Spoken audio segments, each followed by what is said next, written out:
Hey, today I'm reviewing The Eternal Ones by Kirsten and I'll read what it says on the back of the book. Have you ever fallen in love at first sight? Do you long for a place you've never been? Do you often experience the sensation of deja vu?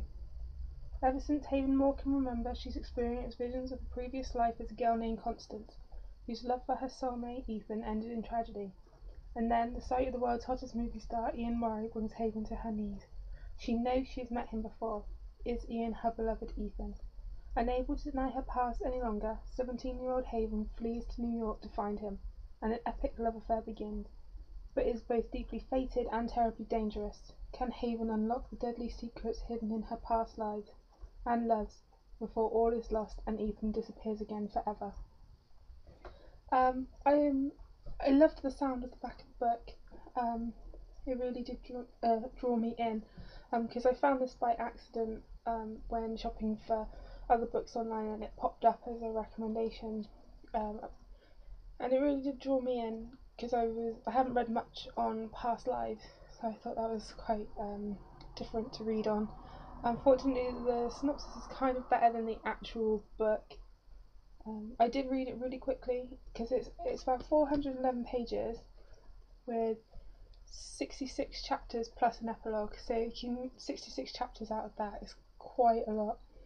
So they're not very long. So that's probably what made it so quick to read, is that you could get through chapters really quickly. I didn't like the characters in it really. That's what made it kind of unlikable. The main character Haven, I just couldn't like her at all. She goes to New York to find Ian because she feels like this is her past love.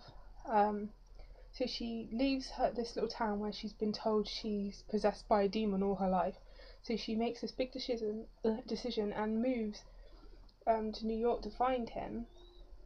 And then he flies her to Rome, and then they do sort of sleep together. So she does all this, and then suddenly she turns on him and completely distrusts him and believes he's capable of all these horrible things. So that just made it seem, so it sort of contradicted itself. I thought that if she's gone all this way based on visions of him as in a past life and love, and then she goes and completely turns on him and thinks he's capable of murder and all this, I just didn't like it. And Ian, you didn't really see much of him, I suppose, to like him or not. The highlight of the book for me was her best friend Beau.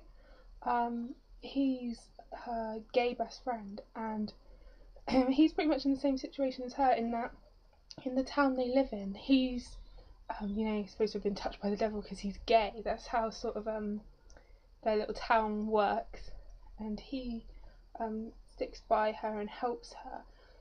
And I think she kind of treats him badly, I suppose.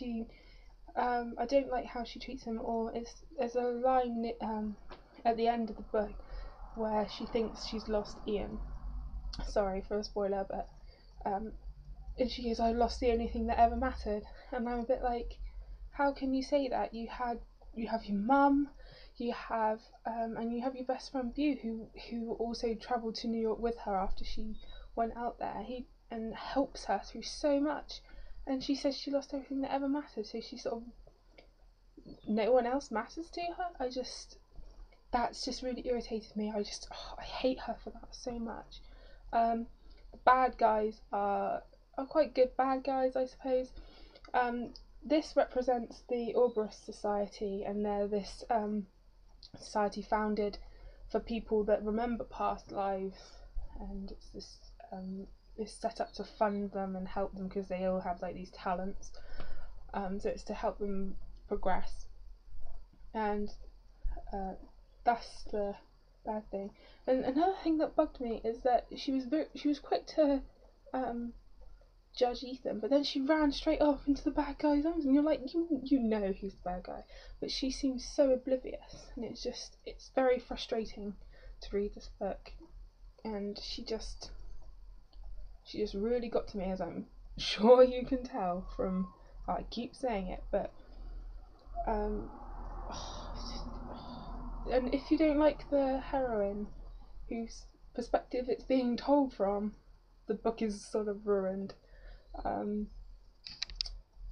I thought the overall idea and the plot was good. You know, you have these past lives and they span like 2,000 years. This love, and then you have people trying to stop them. It's an okay plot, but when the characters aren't there, it's just not as good. Writing wise, I think it was okay. It wasn't badly written. It was just the characters really that let it down for me. The pacing was good. I mean, getting the idea of these really short chapters and making so many of them made it flow over the page really quickly, because obviously something's happening in almost every chapter, so you don't get bogged down reading a massive chapter and you put it down and go, I'll read another chapter later. You can get through them quickly. But I think I just got through it so quickly, not only because of that, because I just wanted it to be over, because she was bugging me. I know the second one is out in August. I don't know what it's called, because all it says in the back of the book is that find out in the next instalment of the Eternal Ones in August 2011. I probably will read the other one. I don't know how soon after it comes out I'll read it. I might give it a go. And the ending is obviously not totally conclusive, because the next one's going to be out, but it ends in a way that it's not on a cliffhanger. You can go, I'll pick the other one up and I'll read that, but it ends on such a way that you're not desperate for the next one. It ends on a definitive point. You know where the characters are at.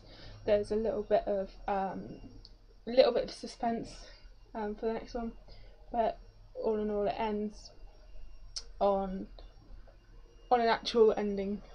Under this cliffhanger-ish, because I was so gutted when I read Nevermore and it ends on such a cliffhanger. It just puts me off cliffhangers for life.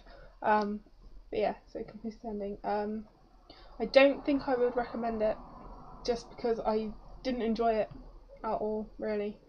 And it's not really paranormal. The only element is this the past lives, the recurring love, but you don't really know why that happens. There's a theory in it, but you don't really know why, and it's more to do with the devil, more so than paranormal elements. So yes, if you've checked it out, let me know what you thought of it. Personally, I didn't enjoy it at all, as I'm sure you've gathered from this review. So yeah, happy reading.